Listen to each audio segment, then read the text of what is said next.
calculate these types of features and apply them in a clinical setting very, very quickly. So in the process of preparing for this talk, I also came across this really, really nice paper.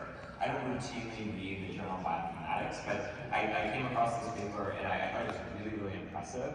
The tool was called AI Hope, and it was an AI-driven conversational agent for enhanced clinical and genomic data integration into precision medicine research. And the figure, and there's actually, the author from this paper has a couple presentations that I would call your attention to using this tool to look at different enhanced biomarker analysis in the treatment of early onset colorectal cancer. And what got me really excited about this tool as an oncologist, but busy and I don't have a ton of time to do lots of in-depth programming or data analytics in my day-to-day, is the way that it used AI to enable oncologists to ask new types of questions.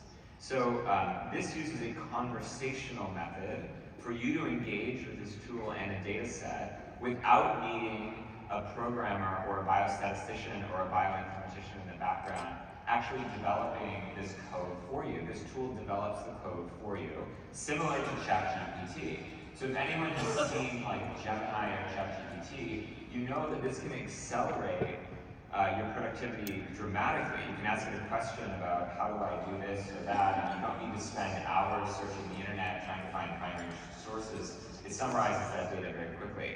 We're going to see these types of tools emerge for biomarkers, which is really exciting. So you could ask it questions of your data set, like, does the frequency of TP53 mutations differ between early and late onset colorectal cancer? In fact, it does. And then you can ask it clarifying questions. Can you please create a case control study for this? Can you please look at the disease progression in later stages, stage 3 or stage 4?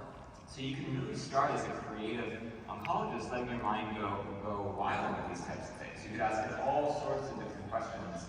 And how can you really dial in for your patients what is going to be the best type of therapy and what's going to be the best treatment for them specifically. It then engages in this automatic data analysis, and it produces things like survival analysis and all sorts of p-values and neat data that I think is a really, really exciting trajectory. We're in the infancy here, but this is where I think we're going. And I think if we oncologists embrace this, it's going to be really, really positive for our patients. So in the last few slides, I wanted to draw on another discipline, which in this case is GU oncology, to show